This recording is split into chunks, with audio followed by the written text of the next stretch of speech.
ప్రేమగల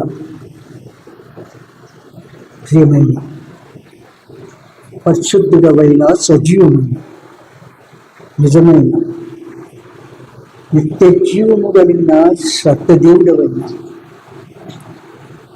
ఆకాశమందున అంతటా అన్ని సమయాల్లో ఉన్న మా పరలోకపు తండ్రి యేసు క్రీస్తు ప్రభువు నామమును బట్టి హృదయపూర్వకమైన కృతజ్ఞతాస్తుతి ఆరాధన చెల్లిస్తూ మీ పాదములు చెంతకొస్తున్నాం.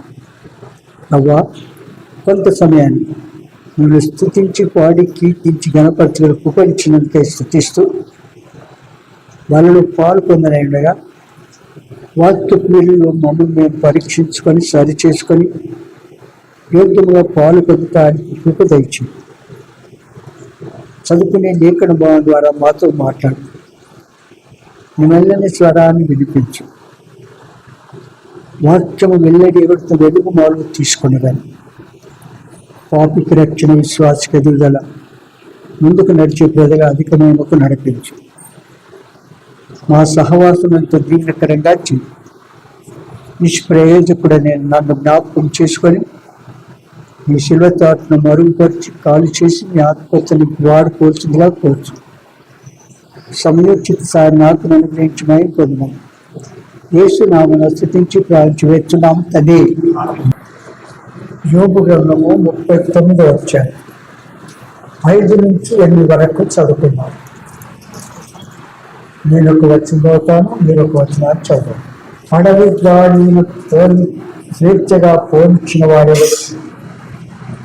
అడవి గాడిగా కట్లను విప్పిన వాడెవడు? నేను అరణ్యమును దానికి ఇల్లుగాను ఉప్పు పర్రను దానికి నివాస స్థలముగా నియమించి తిని ఏడవచ్చు. పట్టణపు కోలాహలమును అది తిరస్కరించును. తోలువాని కేకలు అది వినదు. పర్వతముల పంక్తియే దానికి మేత భూమి. ప్రతి విధమైన పచ్చని మొలకను అది వెదకుకొనును. ప్రతి విధమైన పచ్చని మొలకను అది వెదకుకొనును. కొన్ని విషయాలు మనం చూస్తూ వచ్చినాం. అడవి గాడిద యొక్క లక్షణాలు. మొదటిది దాని ఇల్లు అరణ్యం, దాని నివాసము ఉప్పుపర్ర, దాని స్వభావము తిరస్కారము అవిధేయత. ఓకేనా? అంతేనా? దాని స్వభావము తిరస్కారము అవిధేయత. దానికి విశ్రాంతి లేదు. పర్వత పంక్తియే దాని మేత భూమి. ప్రతి విధమైన పచ్చని మొలకను అది వేడుకును. అనగా దానికి విశ్రాంతి లేదు. మేత కొరకు పర్వతములలో తిరుగును. పర్వతములలో తిరుగు.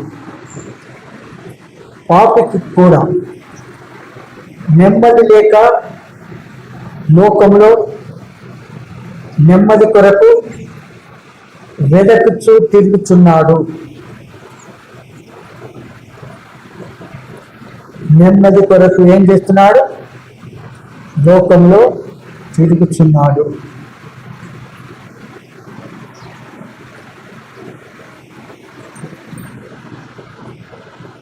విశ్రాంతి కావాలంటే, మనకు విశ్రాంతి కావాలంటే యేసు క్రీస్తు వద్దకు మాత్రమే రావాలి. మనకు శాంతి సమాధానం కావాలంటే, పాప క్షమాపణ కావాలంటే, నిత్య జీవానికి వారసులం కావాలంటే యేసు ప్రభు దగ్గరకు మాత్రమే రావాలి. ఆ ప్రభు మనందరినీ పిలుస్తూ ఉన్నాడు. సర్వ లోకంలో ఉన్న సర్వ మానవాళిని పిలుస్తూ ఉన్నాడు. ప్రయాసపడి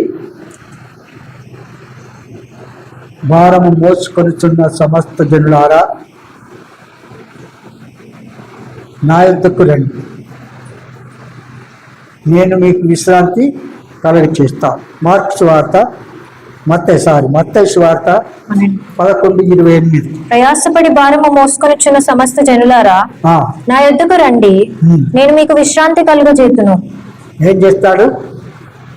విశ్రాంతి ఇచ్చే దేవుడు, శాంతి సమాధానం ఇచ్చే దేవుడు, పాప క్షమాపణ ఇచ్చే దేవుడు, నిత్య జీవానికి వారసులుగా చేసే దేవుడు ఆయన ఒక్కడు మాత్రమే. కనుక విశ్రాంతి కావాలంటే, పాప క్షమాపణ పొందాలంటే, నిత్య జీవానికి వారసులం కావాలంటే ఎవరి దగ్గరికి రావాలా? యేసు ప్రభు దగ్గరికి మాత్రమే. ఆయన ఒక్కడే పరలోకానికి మార్గం అన్నాడు. నేనే మార్గమును సత్యమును జీవమునై ఉన్నాను. ఎక్కడికి? పరలోక రాజ్యానికి. పరలోక రాజ్యాన్ని మనం చేరాలంటే యేసు ప్రభుయే సరి అయినటువంటి మార్గం. కనుక తూర్పు దిక్కు మొదలుకొని పడమటి దిక్కు వరకు భూనివాసులందరినీ పిలుస్తూ ఉన్నాడు.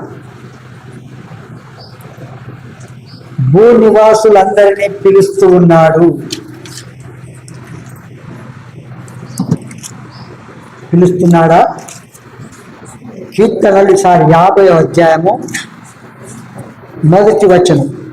దేవాది దేవుడైన యెహోవా ఆజ్ఞ ఇచ్చుచున్నాడు. ఏమంట? దేవాది దేవుడైన యెహోవా ఆజ్ఞ ఇచ్చుచున్నాడు, తూర్పు దిక్కు మొదలుకొని పడమటి దిక్కు వరకు భూనివాసులను రమ్మని ఆయన పిలుచుచున్నాడు. చాలు. తూర్పు దిక్కు మొదలుకొని పడమటి దిక్కు వరకు భూనివాసులందరినీ పిలుచుచున్నాడు. అవునా?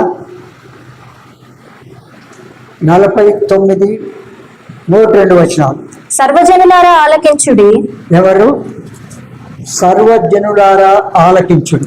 సామాన్యులేమి సామంతులేమి, ధనికులేమి దరిద్రులేమి, లోక నివాసులారా మీరందరూ ఏకముగా కూడి చెవియొగ్గుడి. ఇక్కడ చూడండి, సామాన్యులేమి, కూలి పని చేసుకున్నవారు. ఎవరు? సామాన్యులు. అవునా? లేబర్స్ సామాన్యులు. ఏమంటారు? మరి వారిని సామంతులు అంటే ధనికుడు, ఇవన్నీ మనకు తెలుసు. దరిద్రులను కూడా సరే, దరిద్రులుగా ఉన్నా సరే, లోకములో నివాసులందరినీ, లోక నివాసులందరినీ మీరందరూ ఏకముగా కూడి ఏం చేయాలా? చెవులు మూసుకోవాలి.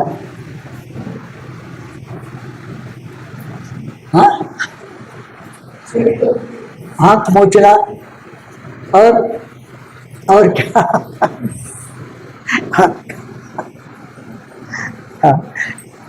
చెవులు ఏం చేయాలంటాడు? చెవి యొగ్గుడి. అర్థమైందిగా? చెవి యొగ్గుడి. ఆ ప్రభు మాట్లాడేటప్పుడు ఎట్లా వినాల? శ్రద్ధగా వినాల. పరిశుద్ధాత్మ దేవుడు ఆయన్ని కార్యం జరిగిస్తాడు. మన సొంత తలంపులన్నిటిని తీసేస్తాడు. ఇక్కడ ఇప్పుడు దానికి విశ్రాంతి లేదు, మనం చూసాం. అవునా? పట్టణం యొక్క కోలాహలం, పర్వతముల వ్యక్తియే పంక్తియే దాని నేత భూమి. తర్వాత ప్రతి విధమైన పచ్చని మొలకను అది వెతుకుచుండును. దానికి విశ్రాంతి లేదు. మేత కొరకు పర్వతములలో తిరుగుడు. మేత కొరకు పర్వతములలో తిరుగుడు. కొన్ని పర్వతాల్లో అసలు ఒక మొక్క కూడా ఉండదు. మన ఇజ్రాయెల్ కంట్రీకి వెళుతూ ఉంటే ఐగుప్తు నుంచి బయటికి వెళ్తూ ఉంటే అన్ని పర్వతాలు ఉంటాయి, ఒక్క చెట్టు కూడా ఉండనే. ఏదైనా ఒక చెట్టు ఉన్నదంటే అది ఎట్లా ఉంటుందో నాకే అర్థం కాదు అనిపించింది నాకైతే. ఆ అరణ్యంలో ఒక్క చెట్టు కనబడతారు. మోషే సమాధి దగ్గరికి వెళ్ళకముందు అక్కడికి వెళ్ళిన తర్వాత చూస్తే ఒక్క చెట్టు, ఎడారి మొత్తం ఎడారి పర్వతం. అలాంటప్పుడు ఈ గాలి ఏం చేస్తుంది, పర్వత పంక్తిని ఏదైనా మొక్క ఏమన్నా ఉంటే అది వెతుక్కొని తింటుంది. మనకు తెలుసు అది ఏ రకమైన గాథ అయినా కూడా పాపి అయిన మానవునికి సదృశ్యము అని చూశాము, అవునా? ఈ పాపి అయిన మానవుడు, వారికి స్థిరమైన పునాది లేదు, ఒక స్థానిక సంఘం అనేది ఉండదు. ఎక్కడ విచ్చలవిడిగా ఎక్కడంటే అక్కడ వెళ్ళిపోతారు, ఎక్కడంటే అక్కడ వెళ్ళిపోతారు. ఏది సత్య సహవాసమో ఏది కాదో వారు తెలియదు కనుక పర్వతముల మీద అంతా తిరుగుతూనే ఉంటారు. వారి మైండ్ అంతా ఏమవుతుంది, ఒక స్థానిక సంఘం అని ఉండదు కనుక వారు తిరుగుతూనే ఉంటారు.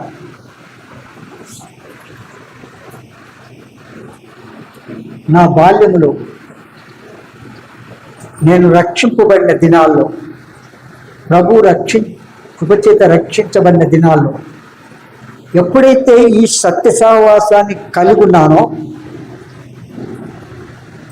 ఇక్కడి నుంచి విడిచిపోవడానికి అసలు మనస్సు కూడా లేదు, తలంపు కూడా లేదు. అది వచ్చినా దాని దగ్గరికి వెళ్ళాం. ఎందుకంటే ఇంకొక స్థలానికి వెళితే ఇక్కడ బిర్యానీ తిన్న తర్వాత అక్కడ పోయి ఎల్లిపాయ కారం తిన్నట్టుగా ఉంటుండే, అక్కడ ఉండడానికి కూడా ఇష్టం లేని స్థితిలో. అంటే వారు పెట్టే తిండి కూడా, ఆత్మీయ భోజనం కూడా ఎట్లా, ఆరాధన కూడా బైబిల్ ఆరాధన పుస్తకాలు ఉన్నాయి, ఆరాధన పుస్తకాలు ఉన్నాయి, ఆరాధన క్రమం ఉన్నది. సచ్చినా బతికినా పుట్టినా అన్ని క్రమాలు రాసి పెట్టేది వాళ్ళకి. ఎందుకంటే వాళ్ళు మోకాళ్ళ మీద ఉండి దేవుడు ఇచ్చేసా వరకు మీరు కనిపెట్టొద్దు, మేము బుక్ రాసినాం, దాని ప్రకారం మీకు ఇంత జీతం ఇస్తాము, ఎక్కడంటే అక్కడ ఏం చేయండి, మీ పని మీరు చేయండి. ఆ వెంబడించే వారు అలాంటి ఆ క్యాడర్కి చెందినవారు, ఆ క్యాడర్కి చెందినవారు కనుక మేత కొరకు పర్వతములో తిరుగుడు. ఆ విధంగానే పాపి కూడా నెమ్మది లేక లోకములో నెమ్మది కొరకు వెతుకుతూ తిరుగుతున్నాడు. డబ్బుంది, ఆస్తుంది, అన్నీ ఉన్నాయి, శాంతి సమాధానం లేదు, సంతోషం లేదు. ఈ దినాల్లో చూస్తున్నాము, వాట్సాప్లో ఇట్లుండాలా, యూట్యూబ్ ఇట్లుండాలా, మరి గూగుల్లో ఇట్లా ఉండాలా, ఫోన్ చేస్తే ఇట్లుండాలా, ఫోన్ చేయకపోతే ఇట్లుండాలా. ఏమంట, మీ డబ్బంతా ఖాళీ అయిపోతుంది. మీరు ఒకవేళ ఇచ్చిందంటే, రిప్లై ఇచ్చిందంటే, నీ నంబర్ ఇచ్చిందంటే ఈ నంబర్ నోట్ చేసుకుంటారు, అన్ని కూడా వాళ్ళ దగ్గర పోతే వాళ్ళని పైసలన్నీ ఎత్తుకపోతారు. చూడండి, వాస్తవేనా అంటున్నా. విశ్రాంతి లేదు, అన్నీ ఉన్నాయి. ఒక సేవకుడు, మంచి సేవకుడు భోజన పంక్తిలో కూర్చున్నారు. అందరూ కొందరు భోజన పంక్తిలో కూర్చున్న తర్వాత ఆ సేవకుడికి అన్నారు, భోజనం కొరకు ప్రార్థన చేయండి అన్నారు. అంటే ఆయన కళ్ళు మూసుకొని ప్రార్థన చేస్తూ, ప్రభా, అన్ని సమృద్ధిగా ఉన్నాయి, కానీ తినలేని కండిషన్స్లో నా శరీరం కొనసాగుతుంది. ఏమి లేని వాడు ఉన్నాడు, అన్ని అన్ని తినగలిగేవాడు, ఆయనకేమి లేదు ప్రభా, మాకైతే మా ముందు ఇచ్చిన ఆహారాన్ని పవిత్ర పవిత్ర తింటచ్చు అన్నాడు. అదేనా నిజమేనా? అన్ని ఉన్నాయి కానీ అన్ని తినగలిగినవేనా? షుగర్ ఉంది, ఇది ఉంది, ఆ బీపీ ఉంది, అది ఉప్పెక్కు, ఆ పులుపు ఎక్కువ, అంటే అవునా? ఒక్కొక్కరికి ఒక్కొక్క రకమైన క్యాడర్ శరీర లక్షణాలు అన్నమాట. డబ్బు సమృద్ధిగా ఉంది, డబ్బు సమృద్ధిగా ఉంది, కానీ ఏం లేవు, తినలేకపోతున్నాం. ఏమక్క తింటున్నామా? డాక్టర్ చెప్పింది మాత్రం తప్పక చేస్తాం. చేస్తారా లేదా? డాక్టర్ ఏదైతే చెప్తాడో ఇది పొద్దున వేసుకోవాలి, ఇది మధ్యాహ్నం వేసుకోవాలి, ఇది 9 గంటలకు వేసుకోవాలి, ఇది పండుకుంటప్పుడు వేసుకోవాలి. అవునా? వేసుకుంటామా లేదా? మానేసినాం అనుకో మళ్ళా చెప్పుతుంటుంది లోకమంతా. ఏమంటారు? సరికి కనుక ఇక్కడ చెప్తాడు, పాపి కూడా అలా తిరుగుతాడు. విశ్రాంతి కావాలంటే ఎవరి దగ్గర రావాలి? యేసు ప్రభు దగ్గరికి రావాలి. విశ్రాంతి ప్రయాసపడి, మత్తయి 11:23-28 ప్రయాసపడి భారము మోసుకొనుచున్న సమస్త జనులారా నా యొద్దకు రండి, నేను మీకు విశ్రాంతి కలుగజేతును. అయ్యో, నా యొద్దకు రండి, నేను చికెన్ కర్రీ, మటన్ ఇస్తాను, లేకపోతే బిర్యానీ ఇస్తాను అన్నాడా? కనుక మన జీవితంలో శాంతి సమాధానం కావాలంటే, పాప క్షమాపణ పొందాలంటే, నిత్య జీవానికి వారసులం కావాలంటే ఎవరి దగ్గరికి రావాలా? యేసు నిజమైన సజీవమైన నిత్య జీవం కలిగిన సత్యదేవుడు, సర్వలోక సృష్టికర్త, సర్వ సృష్టికి ముందుగా ఉన్న దేవుడు మనకందరికి బాగా తెలుసు. ఆయన లేకుండా ఏది కలగలేదు, యేసు లేకుండా ఏది కలగలేదు. భూమి ఆకాశములు, సూర్యచంద్ర నక్షత్రములు అందరూ కూడా సమస్తం కూడా యేసు లేకుండా ఏది కలగలేదు. కనుక అలాంటి శ్రేష్టమైన నమ్మకమైన ఆ ప్రభు దగ్గరికి వస్తే మనకు శాంతి సమాధానం దొరుకుతుంది, ఆత్మీయ భోజనం దొరుకుతుంది, పరలోక రాజ్యానికి సిద్ధపడతారు. 5వ పాయింట్, 5వది, ఈ గాడిద, అడవి గాడిద కామాతురత కలిగినది. ఈ అడవి గాడిద కామాతురత కలిగినది. ప్రభువును నమ్మని పాపాత్ముడు కామాంధుడై, ప్రభువును నమ్మని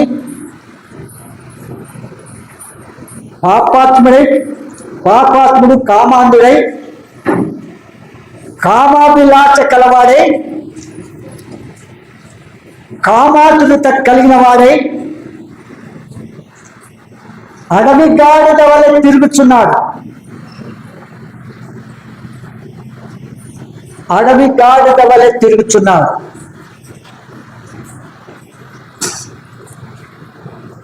రాత్రి ప్రభువు రక్షకుడుగా, దేవుడుగా అంగీకరించని వారి యొక్క లక్షణాలు ఎట్లుంటాయంటే, ఇప్పుడు చెప్పినాను కదా, అవి ఇంకా కొన్ని చెప్తాను చూడండి.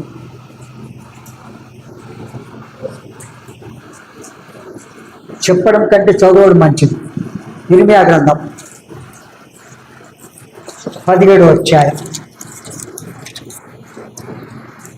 ఇర్మియా 17వ అధ్యాయం 27వ వచనం. అయితే అయితే మీరు విశ్రాంతి దినమును ప్రతిష్ఠిత దినముగా నుంచి మీరు విశ్రాంతి దినమును ప్రతిష్ఠించిన దినముగా ఎంచి ఆ దినమున బరువులు మోసుకొనొచ్చు ఆ దినమున బరువులు మోసుకొనుచు యెరూషలేము గుమ్మములలో ప్రవేశింపకూడదని నేను చెప్పిన మాట మీరు వినని ఎడల నేను చెప్పిన మాట మీరు వినని ఎడల నేను దాని గుమ్మములలో అగ్ని రగులబెట్టెదను నేను దాని గుమ్మములలో అగ్ని రగులబెట్టెదను అది యెరూషలేము నగరులను కాల్చివేయును దానిని ఆర్పుటకు ఎవరికిని సాధ్యము కాకపోవును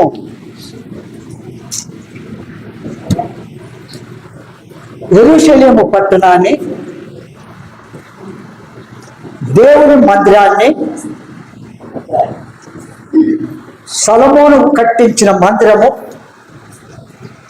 బంగారముతో పూత పోయబడినటువంటి మందిరమును అలంకరించి కట్టాడు. శత్రువు యెరూషలేమును మరి ఆక్యుపై చేసుకొని దానంతటి కూల్చివేసినాడు. అర్థమైందా? మళ్ళీ జెరుబ్బాబెలు వారి దినాల్లో మళ్ళీ మందిరం కట్టాడు. ఆ తర్వాత ఇంకొక వచ్చి దాన్ని మళ్ళీ కూర్చోబెట్టాడు, కూల్చివేయబడ్డాడు. మందిరాన్ని కూల్చివేసినారు. దేవుని ప్రజలను వారిని బానిసలుగా చేసుకున్నారు. ఒక్క బానిస ఇప్పుడు జరుగుతున్న యుద్ధంలో ఒక్క బానిస వారికి దొరికిందంటే చిత్ర హింసలు పెట్టేస్తారు.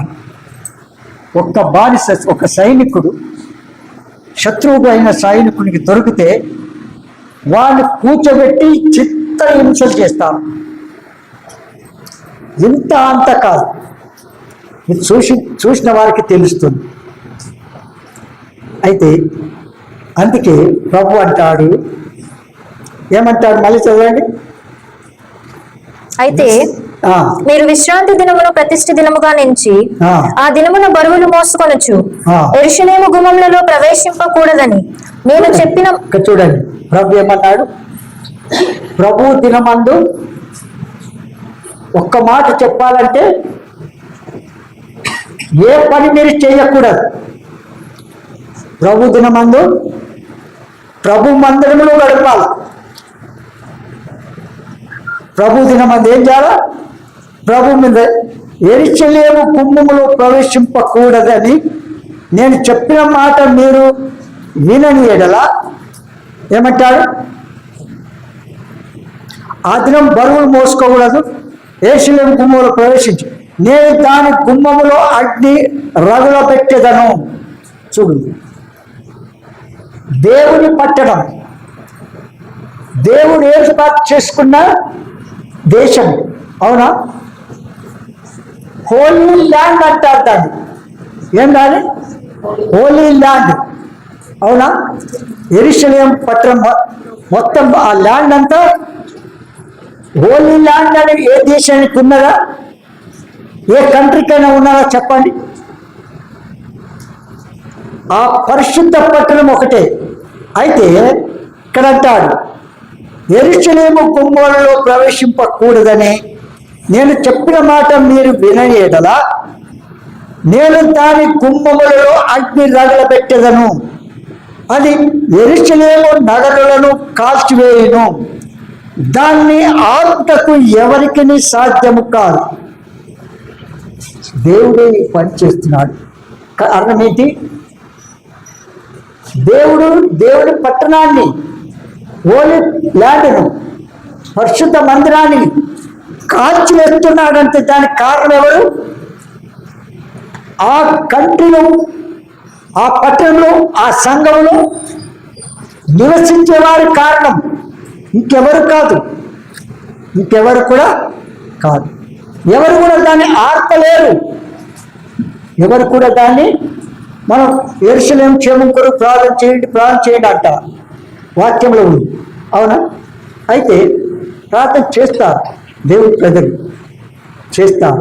కానీ వారు చేసే పాపమును బట్టి ఏమవుతుంది? దేవుడు కాల్చివేస్తే ఇది నన్ను బట్టి పని చేశాడని అనుకుంటారా? అధికారి ఎవరైతున్నా ఆ అధికారి చేసిన దాన్ని బట్టి కాల్ చేసిన అనుకుంటాం. అవునంటారా? ప్రజలను అనుకుంటారా? పెద్దవాడిని అనుకుంటారా? పెద్దవాడిని అనుకుంటారు.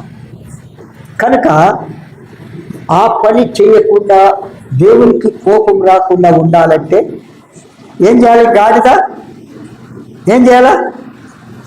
ఈ లక్షణాలన్నిటిని ఏం చేయాలా? మానుకోవాలి. అది ఒక మాట ఉంది,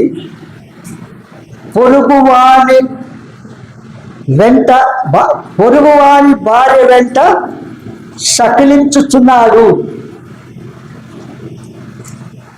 అరణ్యములో తిరిగే గాడిదకు వాని భార్య ఇంకోని భార్య ఇంకోరని వాడికి లెక్కుందా? మారు మనిషే లేదు, రక్షణ లేదు, పాప క్షమాపణ లేదు. ఈ మధ్యలో నేను చూశాను న్యూస్లో, ఒక SP, lady SP, IPS officer, జరిగిన సంగతి చెప్తున్నా. ఐపీఎస్ ఆఫీసర్ దిల్సుఖ్ నగర్లో రాత్రి 12:30 గంటలకు సామాన్యమైన డ్రెస్లో వెళ్ళి అక్కడ ఫోన్తో మాట్లాడుతూ ఉన్నారు. ఎక్కడ? దిల్సుఖ్ నగర్లో మాట్లాడుతూ ఉంటే పోకిరి కాదు, 4 పిల్లలు వచ్చింది. 4 వచ్చిన తర్వాత నీది ఎంత రేటు ఆమెతో అంటారు. ఏమంటారు? ఆమె సామాన్య డ్రెస్లో ఉంది, ఎస్పీ లాగా డ్రెస్ లేదు. ఏం చేస్తున్నారు? నీకు ఎంత రేటు అని ఒకడంటాడు. బండి మీద కూర్చొని ఒకడంటాడు. అందరు నవ్వుతున్నారు ఆమెను చూసి. ఆ తర్వాత ఒకరు 40 మంది వచ్చారు. ఎంతమంది? 40 మంది వచ్చారు. ఎందుకు చెప్తున్నా ఈ కథ? టైం పాస్ కొరక. పొరుగు వారి భార్య ఏంటంటే చూసి సకిలి మిగిలిస్తారంట, పళ్ళు బయట పెడతారంట. వాని భార్య సంగతి ఏమన్నా కానీ చూడండి, కనబడిన వాళ్ళందరూ నా వాళ్ళే అనుకుంటారా? ఈ కన్ను ఎంత మంచిది చూడండి, ఎంత నడిపిస్తుంది చూడండి. అవునా?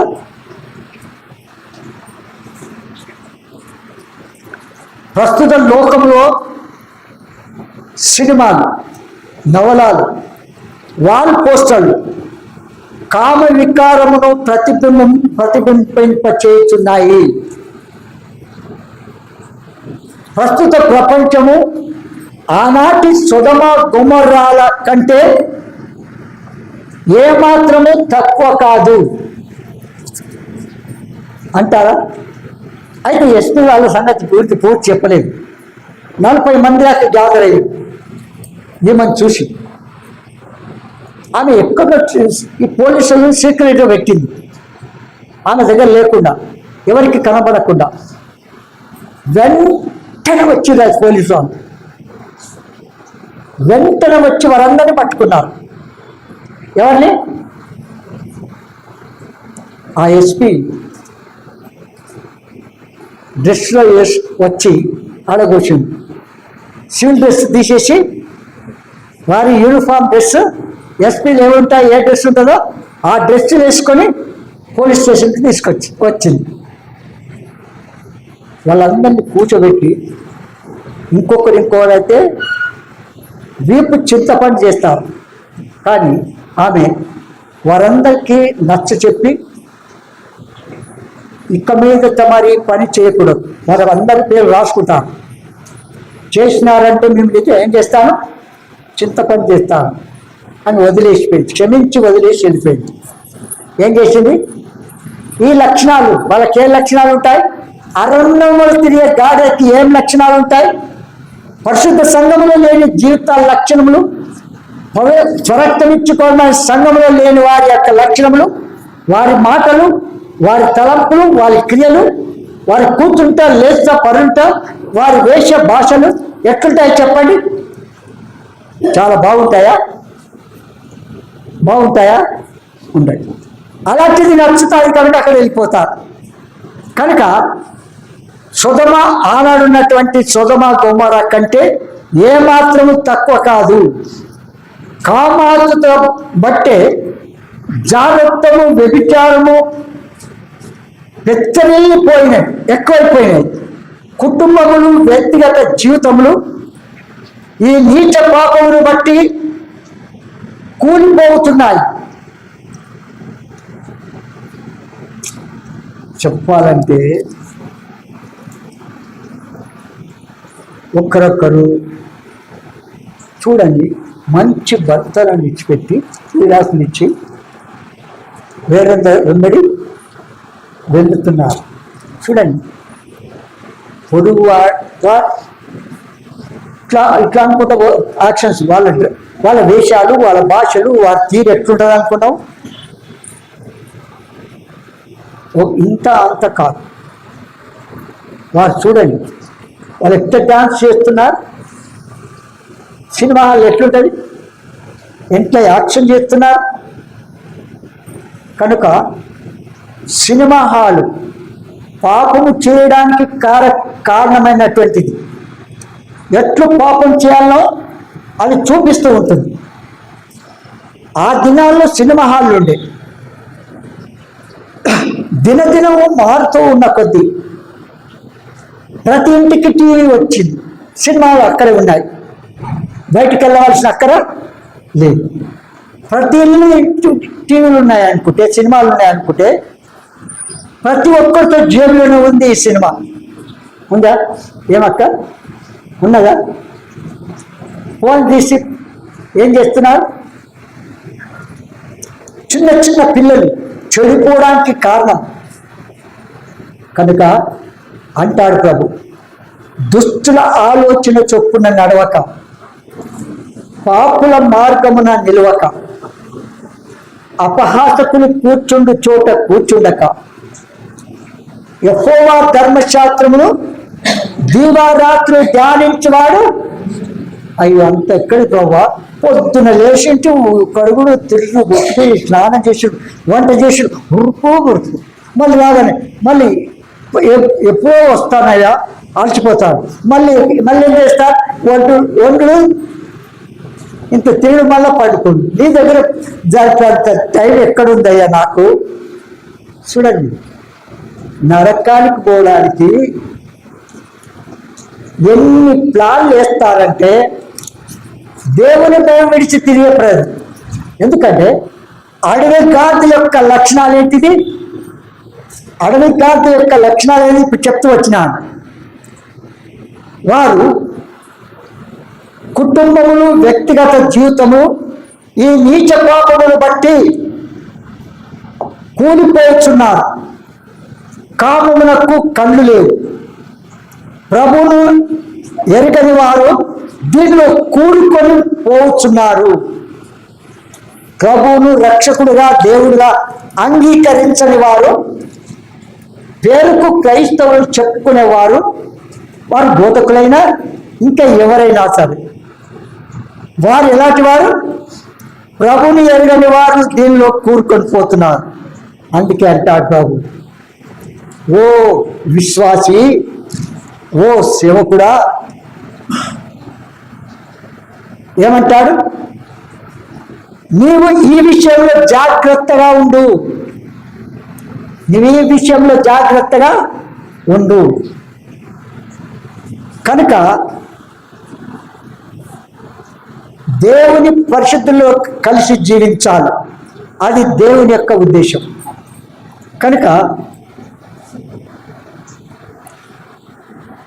ఇంతవరకు మీకు అర్థమైంది, అవునా? చెప్పండి చూద్దాం, ఎన్ని పాయింట్స్ చెప్పినా. అడవి గాడిద యొక్క ఇల్లు ఏంటిది? అరణ్యము. అరణ్యంలో ఏముంటాయి? విష జంతువులు, సర్పములు, సింహములు, చిత్తపుళ్ళు, పెద్ద పుళ్ళు ఉంటాయా? అంటే మానవుని స్వభావం ఇవన్నీ ఉండే వాటికి అవి ఎట్లయితే కదలికలు ఉన్నాయో అదే కదలికలు మానవులు ప్రభువును రక్షకుడుగా, దేవుడుగా, మానవుడు పొందని వాడుగా అంగీకరించిన వారి యొక్క లక్ష్యము ఆ రకంగానే ఉన్నాయి. అర్థమైందా? వారి హృదయము అరణ్యము, వారి కదలికలు అలా అరణ్యంలో ఈ అవిర్భావ యొక్క లక్షణాలు ఉన్నదా? ఏమున్నాయి? మొదట అరణ్యం, తర్వాత రెండవది ఉప్పు పర్ర. అంటే ఏంటి ఉప్పు పర్ర అంటే ఏంటి చెప్పండి? ఉప్పు పర్ర అంటే మేతలేని స్థలం. మేతలేని స్థలం. మేతలేని స్థలం అంటే ఏంటి? దేవుని వాక్యం సరిగా ఉండదు. పాపి పరిశుద్ధుడు కావాలంటే వారి నిజస్థితిని చూపించి నీకు పాపముల చేత అపరాధ దోషముల కొరకై ఆ మహాదేవుడు యేసు ప్రభు భూలోకంలో జన్మించాడు. నిన్ను రక్షించడానికి శిలువలో నీ కొరకు రక్తము కాచాడు, చనిపోయి సమాధికి వెళ్ళి లేచాడు అని నీవు నమ్మితే నీ పాపాలు క్షమిస్తాడు. ఈ స్వార్థ ఎక్కడ చెప్తారు చెప్పండి? అరణ్యంలో చెప్తారా? అరణ్యంలో తిరిగే గాడిదలకు చెప్తారా? వాడు బోధించే వారికి ఉండదు, వెంబడించే వారికి కూడా ఆ లక్షణాలు ఉన్న వారికి ఏమైనా లాభమా? బోధ చేస్తారు, నేను అక్కడ పోతున్నా ఇక్కడ పోతున్నా, అరణ్యంలో తిరిగేట్టు తిరుగు, సస్త నరకానికి వెళ్ళిపో. అవునా? చూడండి, సత్య ఎక్కడ వెళ్ళాలా? నరకానికి వెళ్ళాలి. 2వ సమూయేలు గ్రంథం 9వ అధ్యాయం 3 నుంచి చదవండి. రాజు యెహోవా నాకు దయ చూపినట్లుగా నేను ఉపకారము చేయుటకు సౌలు కుటుంబములో ఎవడైనా ఒకడు శేషించి ఉన్నాడా అని అతన్ని అడగగా రాజు అన్నాడు, యెహోవా దేవుడు నాకు దయ చూపినట్లుగా ఏం చేసినాడు? ఆ దేవుడైన యెహోవా నాకు దయ చూపినాడు అని తెలుసుకొని ఏమంటాడంటే, నేను ఉపకారము చేయుటకు సౌలు కుటుంబంలో ఎవడైనా ఒకడు శేషించి ఉన్నాడా? అవునా? నేను ఉపకారం చేయుటకు సంఘంలో ఎవరైనా ఒక్కరు ఉన్నారా? వాడిని ఎవరైనా పెడితే తినిపోతా, ఇంకా ఇంటికి టిఫిన్ కూడా కట్టకపోతా, ఎవరికి ఇస్తారు వాళ్ళు చదువుకుంటూ ఉంటారు. అందరు తిన్నరా చూడరు. ఏమరు? అందరు తిన్నరా లేదా చూడరు. ఏమంటారు? ఈ దినాల్లో ఈ ఫ్యాషన్ అయిపోయింది, మనం ఏం చేయలేము కూడా. ఆ స్వభావంలో ఉన్న వారికి చాలా కష్టమా ఉంది. అందుకే ఉపకారం చేస్తున్నావా నువ్వు, అపకారం చేస్తున్నావా? చెప్పండి. దావీదు నేను ఉపకారం చేయడానికి సౌలు కుటుంబంలో ఎవరైనా ఉన్నారా? చూడు, సౌలు ఎవరండి? దావీదుకు శత్రువుగా ఎండాడు. అవునా?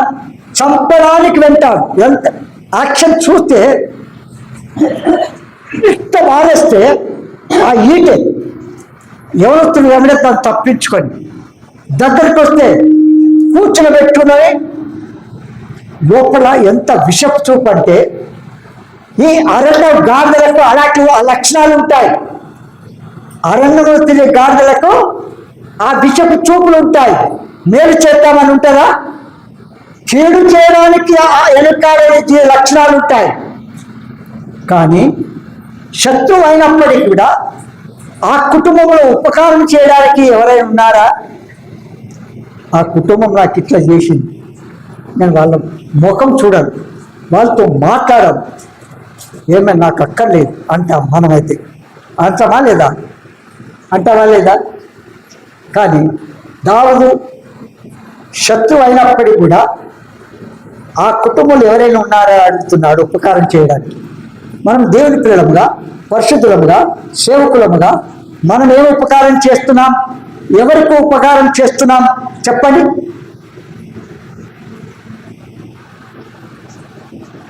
చదవండి కిందకి. శేషించిన ఉన్నాడా అని అతనిని అడుగగా సీబా యోనాతానుకు కుంటి కాళ్ళు గల కుమారుడు ఒకడు ఉన్నాడని రాజుతో మనవి చేశాను. శిబా యోనాతానుకు కుంటి కాలు గల కుమారుడు ఒకడున్నాడని రాజుతో మనవి చేశాం. అతడు ఎక్కడ ఉన్నాడని రాజు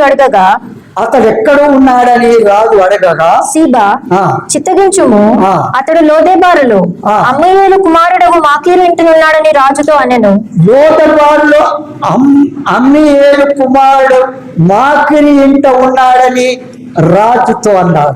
చూడండి, రాజకుమారుని కుంటివాణ్ణి ఇంట్లో పెట్టుకొని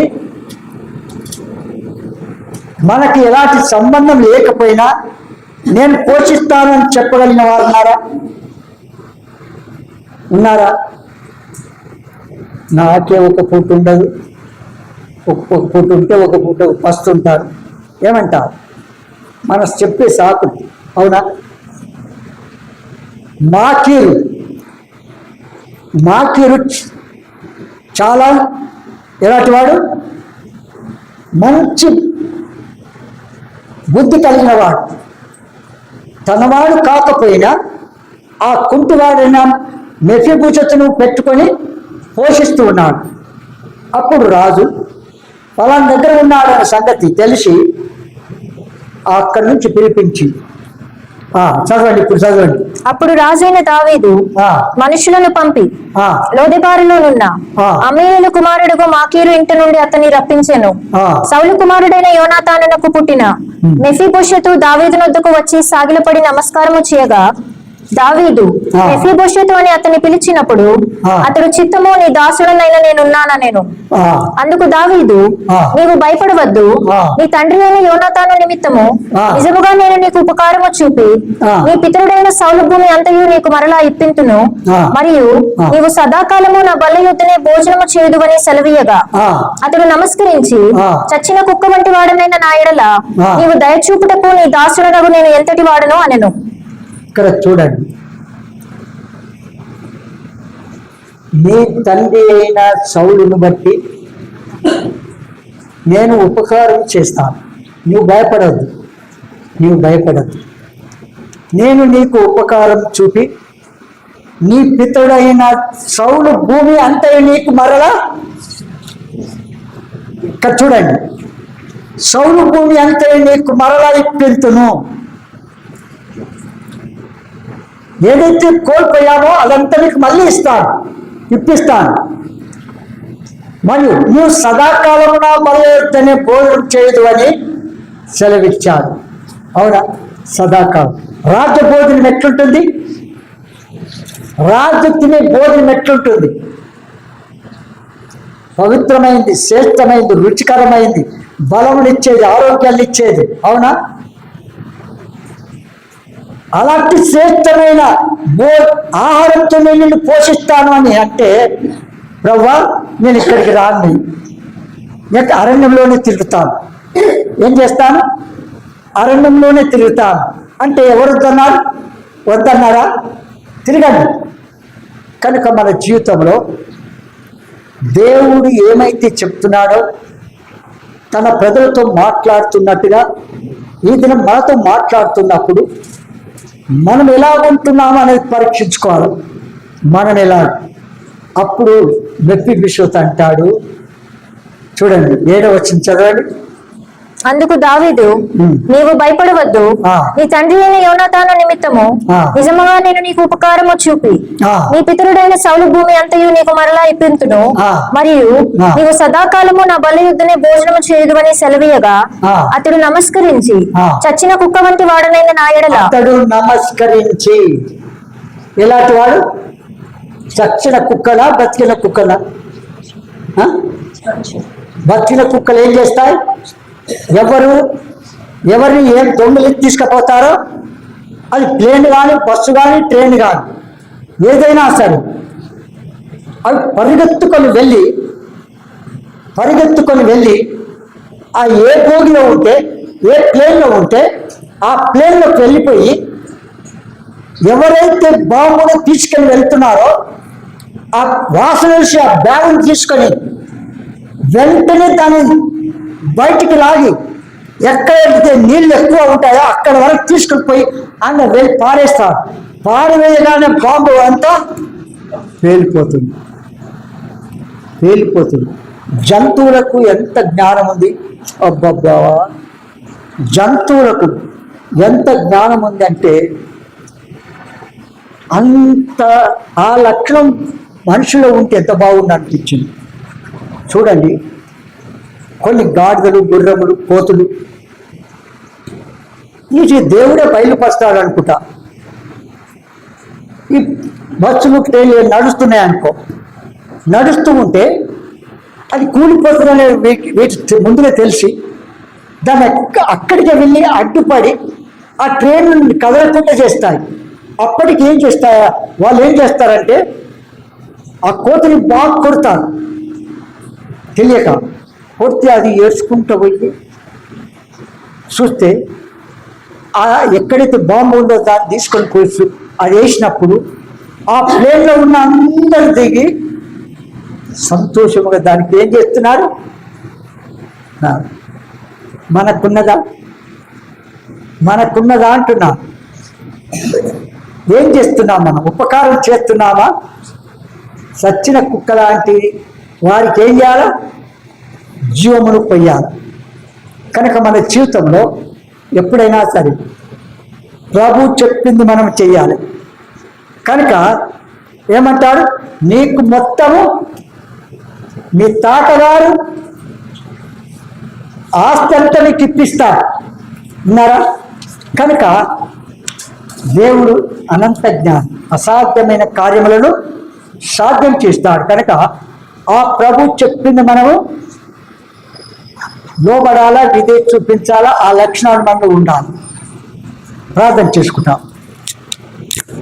ప్రార్థన అనగానే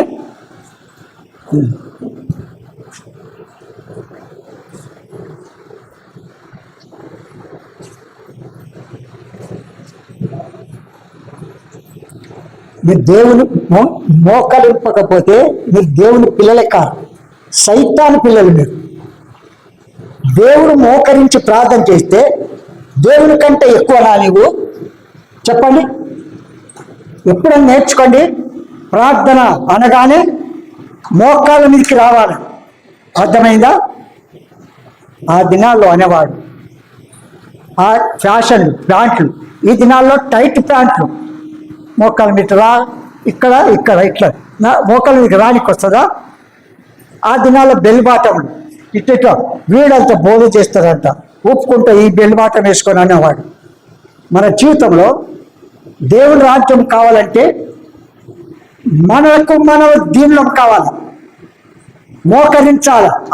అనారోగ్యంగా ఉంటే కాదని లేవు.